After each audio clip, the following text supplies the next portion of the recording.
Madam President, my colleagues, first, I thank the leadership on both sides for this opportunity to give the Pat Roberts Adios Amigo speech.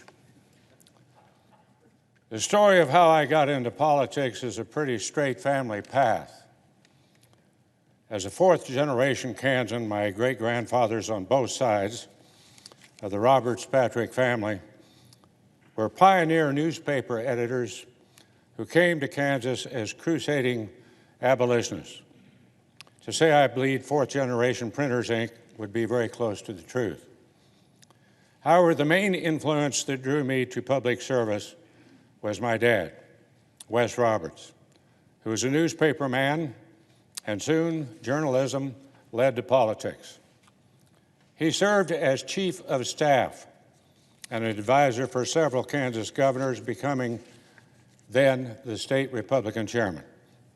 In 1952, my dad was asked to head up the Citizens for Ike campaign, which was a genuine army of volunteers made up of legions of veterans, women's groups, and mostly Republicans who wanted a candidate who could win.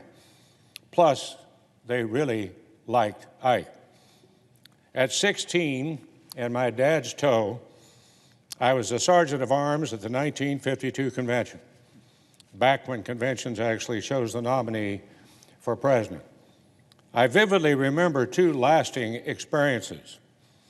The renowned senator from Illinois, Everett Dirksen, was a key leader in the Bob Taft campaign.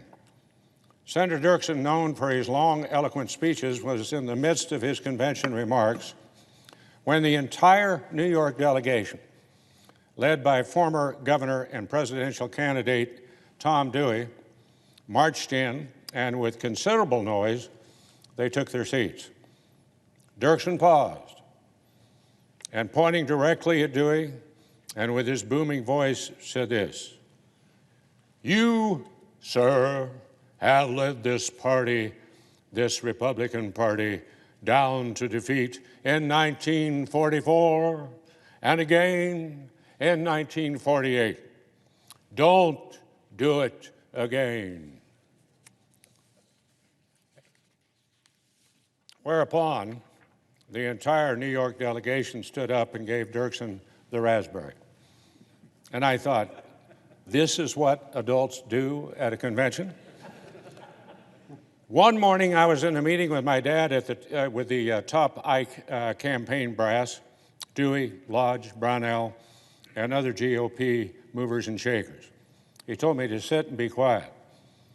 He was in the midst of suggesting the Fair Play Amendment, given that the new Ike delegates from the Solid South had surprised the old guard and won delegate seats at the state conventions, only to be replaced by the old guard at later surprise conventions. Unlike MacArthur, old guards never die or fade away. My dad said there was no downside if they lost, and he believed that they could win a majority of delegates. And the Fair Play Amendment passed, and Ike won on the first ballot. And I thought to myself, wow, my dad actually helped Ike win. I met the general. I shook his hand. And then again at the 1953 inaugural ceremonies when my dad became the Republican National Chairman. It was these reflections, told to my great friend and Medal of Honor recipient, Senator Danny Inouye, that prompted him to say, "Pat, I fought for Ike. You met him. It's up to you to get this memorial done." And after a 21-year effort, we did just that with the help from Bob Dole, Jim Baker, Susan Eisenhower, the Eisenhower family, and Senator Lisa Murkowski, who kept the Ike Commission going through these tough years. Finally, we now have an appropriate, if not stunning, memorial to the Kansan who saved Western democracy in World War II and led America onto the world stage. With the final dedication of the Dwight David Eisenhower Memorial at the end of my Senate career, it is a full family circle accomplishment. If my dad helped elect Ike, then the least I could do was to lead the effort to make a memorial on the Mall to a great general and president a reality. In a homecoming address, Eisenhower famously said, "The proudest thing that I can say is that I am from Abilene." He was a small-town Kansas boy who saved Western democracy, led the nation for 8 years with peace and prosperity. Well, I too come from a small town in Kansas. So how did this boy from Holton, Kansas, become the longest-serving member of Congress in Kansas history? Like father, like son, I graduated from K-State with a degree in journalism. My father joined the Marines in World War II and saw action in both Okinawa and Iwo Jima. I joined in peacetime and served on Okinawa and was part of the first Marine contingent to return to Iwo Jima on the 15th anniversary of that battle. So from Marine captain to newspaper editor and news director of a radio station in Arizona, I dropped everything and drove to Washington when Senator Frank Carlson asked me to come and work for him. Within weeks of leaving Phoenix, I was the chief of staff for Senator Frank Carlson, a venerable and highly respected senator who made his mark on Kansas history as the only person to serve our state as congressman, governor, senator, UN delegate, and the founder of the National Prayer Breakfast. Life changed dramatically at that time. I always thought a bachelor was a man who did not make the same mistake once. Then into my life came a tall, blonde, blue-eyed magnolia blossom from South Carolina. Frankie and I have been married for 51 years and have been blessed with 3 children and 8 grandchildren. I am who I am because Frankie is my wife, and we are parents to David, Ashley, and Wesley, Papa Pat to Lorena, Patrick, Sayaka, Lily, Charlie Bear, Miles, Oliver, and Graham. My family is my crowning achievement. Senator Frank was a great mentor. He always said there are no self-made men or women in public office. It is your friends and family who make you what you are. And he taught me a great lesson. Your true friends stand behind you when you are taking the bows and beside you when there are any boos. Following the 2-year stint with a senator, I was privileged to work 12 years for the newly elected congressman from the big 1st District of Kansas as his chief of staff. Keith Sebelius was a wonderful man, a leader on the House Agriculture Committee and the Interior Committee, especially with regard to improvements and restoration of our national parks. Upon Keith's retirement, a group of party stalwarts encouraged me to run. Thought about it, talked to Frankie. Frankie simply said, "Well, this is what you always wanted to do. Let's do it." So for 9 months, with no paycheck or health insurance and limited savings, with 3 young children, Dodge City became our home. Most sane candidates would not attempt to go door to door in a district larger than most states. However, with a lot of help, we won a tough primary and a not-so-tough general election. The first of 24 straight victories. I was ranking to Chairman Kiki de la Garza when the 1994 revolution put Republicans in the majority after being in the wilderness for over 40 years. Suddenly, I was chairman. In 1996, we achieved a major farm policy reform, changing 40 years of Farm Bill policy. To this day, farmers still have the freedom to farm what they want. I have had the honor and privilege of representing Kansas for 16 years in the House and now 24 in the Senate. The Pat Roberts of 1980 was fighting for Kansas values and for the issues that affected the daily lives and pocketbooks of all Kansans. As the Pat Roberts of 1996, I promised that if elected to the Senate, when Kansas spoke, Washington would listen. I have held 6 gavels in the House and Senate, and that in of itself might be a record, but it's what happened during my tenures as chairman that I believe I have had the most lasting effects. It's not just having the gavel, it's what you do with it. Taking part in leading 8 farm bills in the House and Senate, I have touched and improved many lives, and I've always been mindful of what farm families do for our nation and a troubled and hungry world as we crafted each bill. I was fortunate that my first committee assignments were to serve on the Armed Services Committee, as well as Agriculture. Strom Thurmond was the very senior chairman who, as the country song goes, never even called me by my name. I was recognized as, quote, the senator who had the good sense to marry a fine, beautiful South Carolina girl. My role on the Armed Services Committee was simple. It was to collect the small change left by the Air Force to enable the Marine Corps to continue to be our nation's force and readiness, not to mention the new warfighting lab. I also had the privilege of being the Senate Intelligence Committee chairman for 4 years during the Iraq War and led the committee's investigation that exposed a worldwide intelligence failure. And it resulted in a blueprint for the 9/11 Commission and a better intelligence community that did keep our country safer. As chairman of the brand new Emerging Threats Subcommittee within the Armed Services Committee, I traveled to cities within what remained of the former Soviet Union. In one of the Soviet Union's secret cities, we discovered a lab that had developed strains of pathogens that could do irreparable harm to our nation's food supply. Talk about an evil empire. I caution my colleagues that threat still exists, even as we endeavor to continue the worldwide fight against COVID-19.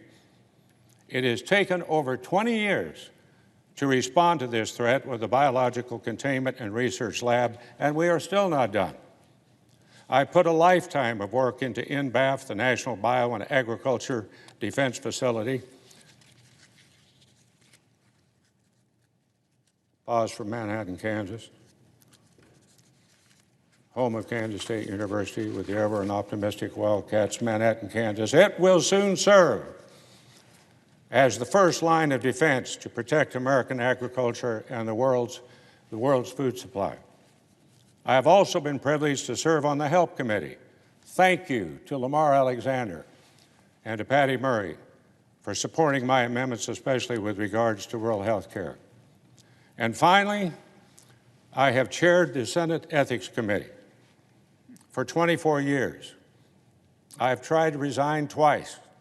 I don't know what I have done wrong, but I have been a member of that committee for what I am sure is a record 24 years. I think they just want somebody there to say, wait a minute, 15 years ago we tried that and it didn't work. Maybe we ought to start over. As I move out of my office, formerly a veritable museum of pictures, awards, and stuff that we all collect, all that remains are the barren beige walls full of memories and stories, all of which, of course, are classified. However, I still have my Marine Corps bumper sticker. To err is human. To forgive is divine. Neither is Marine Corps policy. Marines never give up. We take the hill, and the discipline and focus I learned in the Marine Corps never failed me in my toughest battles here in the Senate. Semper Fi, Dan. And still in the office, of course, a framed statement with the advice of LBJ, Lyndon Baines Johnson.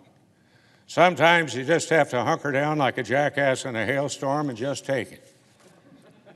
On that note, if you want to avoid a hailstorm, get a good staff. You're only as good as your staff.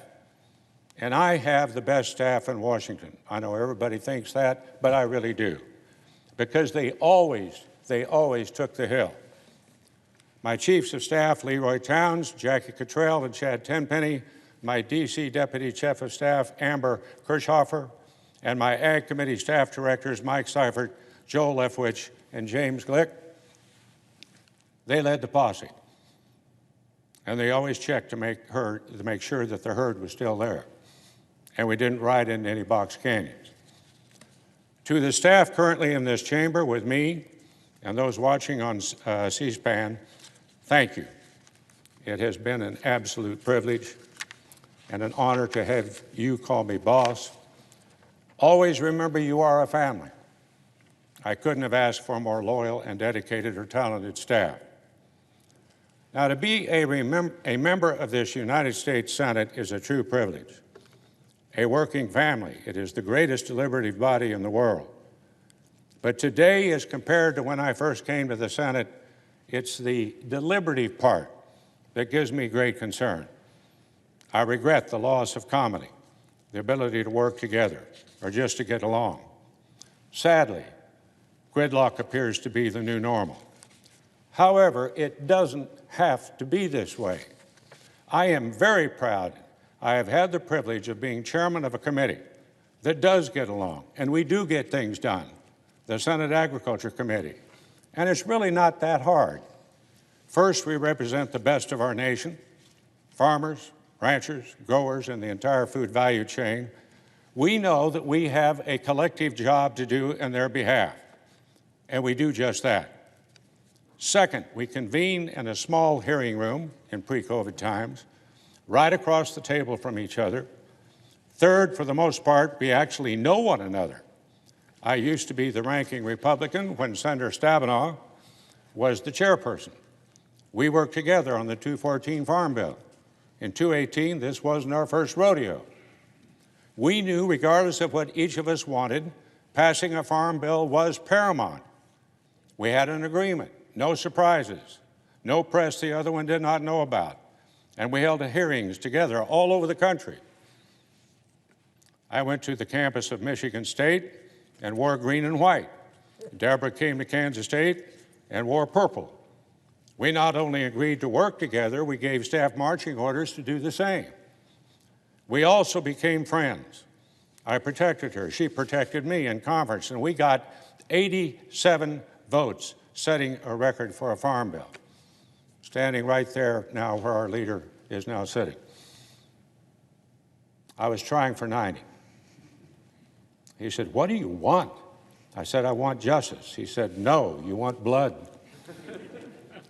Now, ordinarily, we do not vote alike, Senator Stabenow and myself, but we remain friends. And that's the way it should be. Friendship and comedy is the norm for the Ag Committee.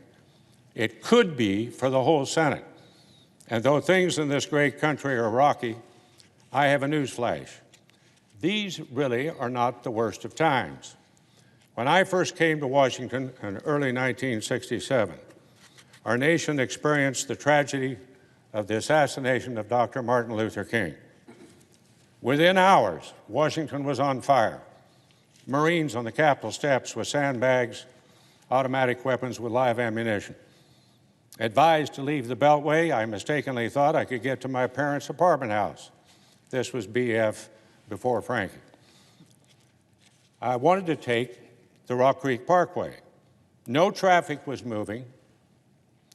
Tear gas in the air, random gunshots. I decided to jump the curb and drive on the sidewalks and eventually on the mall itself. I was in a little Volkswagen. The police told me the parkway was closed. When they focused on the next drivers, I jumped the curb and I took off on the parkway. As bad as that period of time was, it was not as bad as the military march on thousands of World War I veterans demonstrating on the mall and setting up camp in the mid-1930s and demanding bonuses. President Hoover ordered them removed by the military, led by none other than Douglas MacArthur, complete with a tank, horse cavalry with swords, and armed troops. The bonus vets were quickly dispersed and rounded up. Fast forward, the 1968 Chicago riots, Kent State, the horrible shooting of students by untrained guardsmen. Senator Bobby Kennedy, running for president, only to suffer the same fate as his brother. And then came Watergate. Those days were tough. It was almost impossible not to face the bitter splits over our political parties and even families. So today we are in the midst of a worldwide pandemic, and even that has fallen into politics. But it doesn't have to be. At home, Kansas has been dealt its fair share of hardships, but in Kansas, as Jerry Moran knows, we don't let disasters define us. We grab our bootstraps and get to work. That is our normal. Jerry will remember multiple prairie fires that have ravaged Kansas farms and ranches. The Anderson Creek fire in 2016, the Starbuck fire in 2017. Folks, these flames are 60 feet high and move at 60 miles an hour. Those folks have learned to adapt and build back with the help of USDA disaster programs. Then we had the tale of Treese, Kansas, once a boom town turned toxic waste dump. It was an extremely unsafe and unhealthy place for folks to live. We worked with the Obama administration and its EPA. I mean, really. No less, we relocated them to safer places, literally, and greener pastures, because working across party lines is what we do in Kansas. And let's not forget about the EF tornado in 2007 that completely destroyed, wiped out the community of Greensburg, Kansas. I immediately called President Bush. He was up at Camp David. And I called from a McDonald's in the next town and asked for help. When I hung up, there were 25 people gathered around me listening. One old-timer in his bib overalls said to me, "Pat, was that the President of the United States?" I said, "You bet." He turned to his wife and said, "Mother, I told you Pat was talking to the President and we'd get help." And FEMA was there the next day. In a FEMA-issued tent, I talked to the graduating senior class whose school and homes were but a pile of debris and told them, "You are the class of hope and destiny." The following year, President George W. Bush spoke at graduation in Greensburg. The size of that audience matched the size of hope that Kansans had for their future and the rebuilding of their lives. I am reminded of the optimism of those speeches and the optimism that I have for our country. We endured these hardships. We came out the other side. We did it by changing the old normal and creating a new normal. Here in the Senate, only we can decide what our new normal is, and we ought to get to know one another. We don't know one another. We don't have to let the apparent gravitational pull of more and more politics and pursuit of power to change what our founders gave us, the creation of a nation of liberty and freedom, the envy of the world, and to literally move the United States Senate from the moorings of its historic and great past to simply be a rubber stamp for radical change. The beauty is that we can decide what our normal is. We don't have to let circumstances dictate our future. Let us once again become a body of respect, humility, cooperation, achievement, and yes, friendship. That can and should be our new normal. The entire country could use a little bit of what we say in Kansas, ad aspera per aspera, to the stars through difficulty. So as my time in the Senate draws to a close, I have done my best to improve the lives of Kansans and all Americans. For decades, to accomplish big and small things so that this generation and future generations might live and achieve the American dream. To Kansas, I say a humble thank you. Thank you for the privilege of representing you in this great body. To my colleagues, thank you for fighting on behalf of our great nation and alongside me to preserve this chamber. It has been such a privilege. So as I ride off into the sunset to create a new normal for Frankie and me, I will be cheering for the Senate to rebuild the bridges of comedy that will create a new normal. My colleagues, my time is up. Thank you for yours. I yield the floor.